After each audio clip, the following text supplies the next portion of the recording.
Want to create a new Netflix profile? Let me show you how to do that on your phone. Once you're on Netflix, click My Netflix in the lower right. Then go ahead and click the three lines in the upper right. Here, go ahead and click on Manage Profiles. And here you will see the option to create or add a new profile. Tap on Add Profile. You can give this profile a name. So I'm going to call this one Test.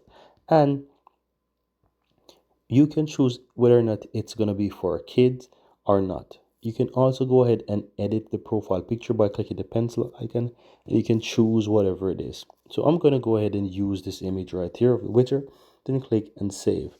As you can see, the new profile is now created and it's adult profile, and that's pretty much all that you have to do. You can simply tap on that profile after and you're right in that profile as well. So once you're on that profile, if at any point in time you want to switch profile, you can simply go ahead and click that profile on the lower right hand side, then click the drop down at the top and just select the new profile, and you'll be going right into Netflix. And that's pretty much it, guys. Very easy and very simple.